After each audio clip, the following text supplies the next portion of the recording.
গতকালকে আমিরে জামাত ডক্টর শফিকুর রহমান সাহেবকে চমৎকার একটা প্রশ্ন করছি, আপনারা শুনছেন? প্রশ্নটা শোনার পরে আমি নিজে একেবারে বিশ্বাস করেন থমকে গেছি যে উত্তরটা কি দিবে। সাংবাদিক প্রশ্ন করছে যে এত বছর আপনারা তো অনেক ইসলাম প্রতিষ্ঠার জন্য কাজ করছেন, কই ইসলাম তো প্রতিষ্ঠা হইল না। জামাত ইসলামী কত বছর ধরে কাজ করতেছে, ইসলামপন্থীরা কত বছর ধরে কাজ করতেছে, কই কিছুই তো হলো না।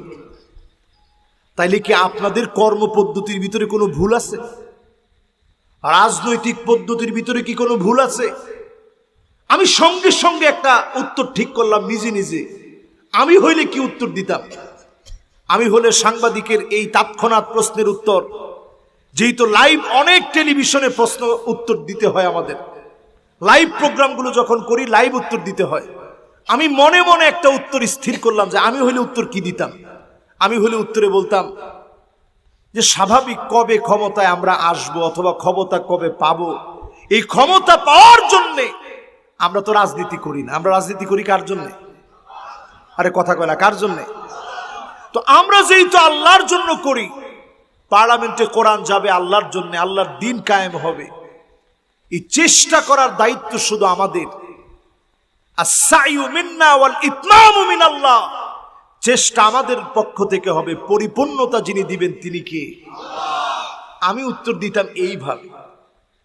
ডক্টর শফিকুর রহমান সাহেব তিনি যে উত্তর দিচ্ছেন আমি সাথে সাথে অভিভূত হয়ে গেছি।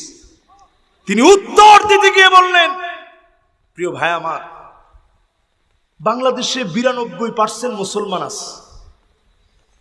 এই 92% মুসলমানের দেশে লক্ষ লক্ষ মসজিদ থেকে মুয়াজ্জিন যখন আযান দিচ্ছে, হাইয়া আলাস সালাহ হাইয়া আলাল ফালাহ বলে যখন ডাকতেছে, নামাজের দিকে আসেন, ফালাহের দিকে আসেন, কল্যাণের দিকে আসেন বলে যখন ডাকতেছে, মুয়াজ্জিনের আযানের ভিতরে কি কোনো ভুল আছে?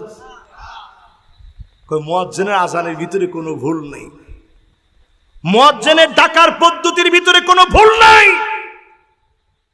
92% মুসলমান সবাই এটা গ্রহণ করে নেয় নাই। ঠিক তদ্রূপ ইসলাম প্রতিষ্ঠার জন্য যারা ডাকছে তাদের ডাকের ভিতরে কোনো ভুল নেই। যারা দূরে আছে বরং তাদের কারণে জমিনে দিন কায়েম হয় নাই। ঠিক কিনা?